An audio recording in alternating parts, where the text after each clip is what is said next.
Hey love bugs, welcome back to another Tarot Lover Reviews. Today we are taking a look at Jim Hanson's The Dark Crystal Tarot. So if you've heard of this tarot deck or you have not heard of this tarot deck, hopefully this review and the flip through that comes afterwards helps you to decide on whether or not this tarot deck is right for you. Now, if you want to skip straight to the flip through, you definitely can. Take a look down in my description. I break down all of the suits into chapters to make it easier for you to locate exactly where in the flip through you would like to start. But right now we are going to talk about the box, the packaging, the guidebook, the cards, cardstock, card size, the backings, naming conventions, imagery. If you are interested in the details, stick around. If not, feel free to move on over to the flip through. So let's get into the packaging. First things first is this front. You can't tell right now, but once I start to allow the glare to hit the box, you see the symbol that kind of shines on the packaging, and I absolutely love that so much. It's a nice touch. It's something different that you don't technically see with the packaging. But yeah, the art is done by Tomas Hyjo, I believe is the name. They have done several artworks for tarot decks by this particular publisher. The guidebook was done by Casey Gilly, but the publisher is Insight Editions. Insight Editions was so gracious enough in sending me this tarot deck. This is not sponsored by them. I just greatly appreciate and wanted to give them a shout out for sending this to me. And of course, I'm going to do a review on it because why not? But yeah, so as I mentioned, Tomas has done a number of tarot decks for Insight Editions and their tarot decks. So I love the fact that they utilize the same, artists, the same writers, because Casey Gilly, who did the guidebook for this tarot deck, has also done other tarot decks for Insight Editions as well. And then also with Insight Editions, they are known for doing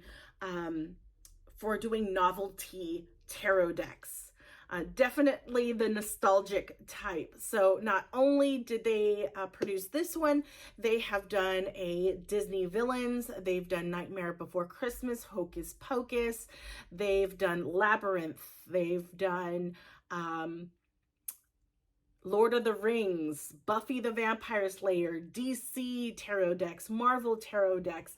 They have it all. So definitely a collector's dream to be able to have one of these in their collection, because it's the nostalgia behind it all. But yeah, all of their tarot decks come in the same packaging and they have the same type of cardstock.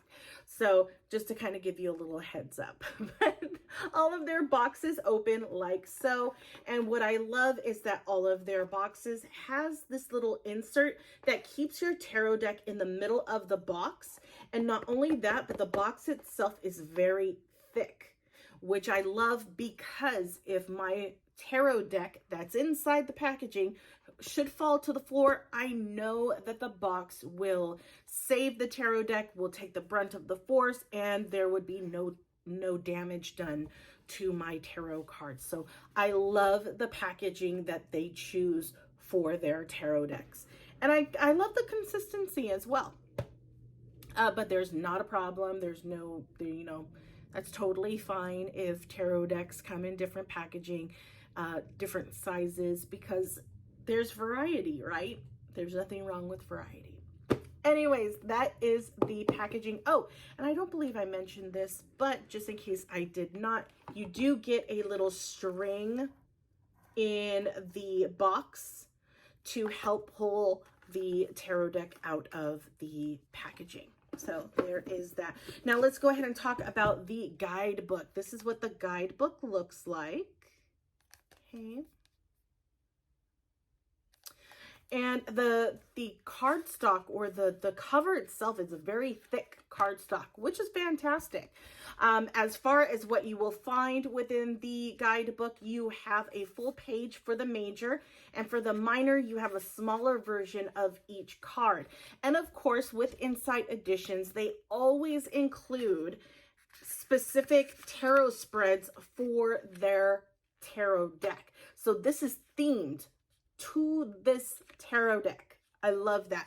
And you don't just get one, you get several tarot spreads, which I absolutely love and appreciate.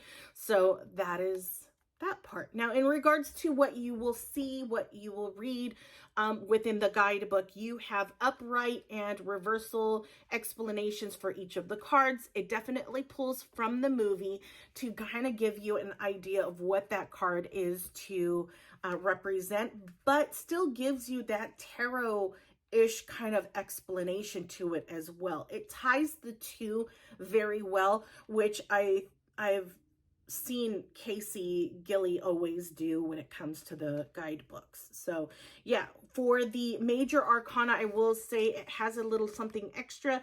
It will tell you who that character is that it's representing for that particular card. But yeah, that is your guidebook. Now let's talk about the tarot cards.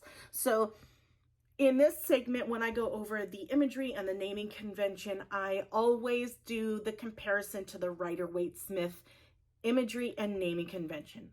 Reason being is because a lot of the guidebooks out there for you to purchase has or will pull largely from the imagery and naming convention of the Rider-Waite-Smith tarot.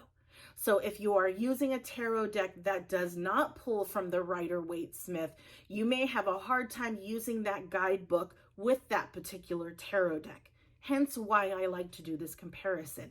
Same thing with tarot decks in general. The tarot decks out there vary. They are, different. Their imagery is different and may or may not pull from the Rider-Waite-Smith imagery.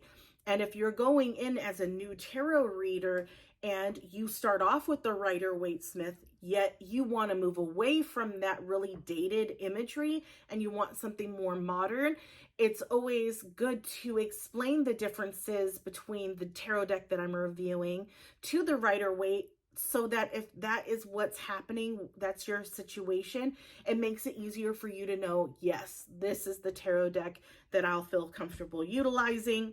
But also keep in mind, if you love the imagery and it doesn't necessarily follow the Rider-Waite-Smith, that's totally fine.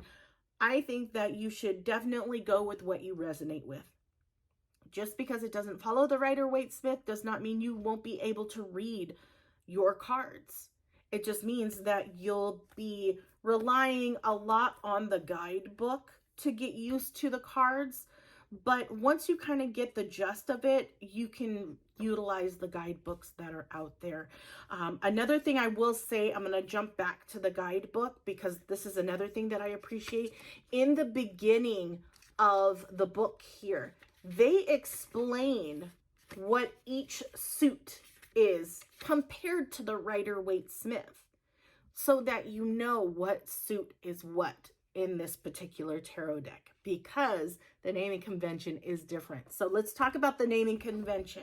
So in a Rider-Waite-Smith, you're looking at Pentacles, Cups, Wands, and Swords for the minor arcana. In this tarot deck, they are all different, okay? For Pentacles, you have gems. For Cups, I was trying to think, I'm looking at the name on the card and I'm totally forgetting what the Rider-Waite-Smith version is. For Cups, it's vials. For Wands, it's shards. And for Swords, it's stones. So definitely some getting used to when it comes to the naming convention on this tarot deck. So that is the difference with technically the entire deck. The naming convention is only different within the minor arcana and not the major. The major arcana are all the same and are reflected at the bottom of each card Here's an example here, the Emperor. So at least you have an example of what that card looks like, and the name of it down at the bottom for the major arcana. Now for the, okay, so that is the naming convention. That's all I really wanted to discuss in regards to the naming convention. Let's talk about the imagery. Now, major arcana and the minor arcana court cards are beautiful. Definitely pull from the movie, and it's done beautifully. Tomas's artwork is beautiful and simplistic, and it's just very interesting. In regards to the minor arcana and cards ace through 10, or we'll just say it as a whole. This deck as a whole is a pip deck. What is a pip deck? It is where the minor arcana, ace through 10, do not tell you a story in a pip deck, whereas the minor arcana in a Rider-Waite-Smith does tell you a story. There's some type of imagery, there's landscaping, there's figures in the imagery, there's structures in the imageries. It's giving you a story to form your reading, whereas a pip deck does not. It simply just has the number of items that suit is. For example, gems. The 7 of gems just has 7 gems. The 8 of shards, or 8 of wands. 8 of wands in the Rider-Waite-Smith shows 8 wands kind of like shooting cross country. In this deck, it's just 8 shards. It does not show no background. It doesn't show like it's going anywhere or if it's moving anywhere. You just see simply 8 shards. So that is what I mean when I say a pip deck. It does not give you any story, any additional information on that card. It is simply just that number of items, and that's it. Now, if you are a seasoned tarot reader, you wouldn't have a problem reading this this tarot deck because you're used to and know what that card is meant to represent. You can typically kind of visualize what that card is in the Rider-Waite-Smith, and you're good from there. But if you're a new tarot reader, you may have a problem doing that. Now, I know I went a bit backwards. Typically, I don't go straight for the imagery and the naming convention. I normally do the specs on the cards. So we're going to go over the specs. We're doing things a little bit backwards. So to give you an idea what the backs of the cards look like, this is what they look like. Okay. And it is a standard size. I think it may be a little bit shorter, but we have our standard Rider-Waite tarot card. Oh no, it's exactly the same, if not a little bit bigger. Not by much. It's just a smidge bigger, a smidge wider than your typical tarot card. But for the most part, it is exactly the same. The finish is a matte finish. And if you have any of Insight Edition's tarot cards, you will know what type of cardstock and finish you are getting because all of their cardstock is the same. All of their finish is the same. They utilize the same thing, and I love their cardstock. The finish is soft and matte. It's beautiful to touch. The cardstock is a little bit on the thicker side, but there's flexibility to it, which is interesting. I don't know how they got it the way that they got it, but it's flexible, but still on the thicker side because I like my cardstock thicker because I just feel like it'll last a lot longer with it being a little bit on the thicker side. Some people may have a hard time utilizing thicker cardstock because if they needed to do, you know, the bridge shuffle or the riffle shuffle, they may find it hard to bend the cards to do that. kind of shuffle. But I mean, if you don't necessarily shuffle that way, you can always do the under over method. There's no problem in doing that. The cards don't stick for me, even with it being a matte finish. But yeah, I love their cardstock. I enjoy their cardstock. So whenever I'm able to purchase one of Inside Edition's tarot decks, I know I'm going to love the cardstock. It's without a shadow of a doubt. But yeah, that is pretty much the Dark Crystal Tarot. So let me know if you have any questions. Let me know if this video helped you at all. Leave a like and let me know. And take a look at my channel. See if there are any other tarot decks that you might be interested in.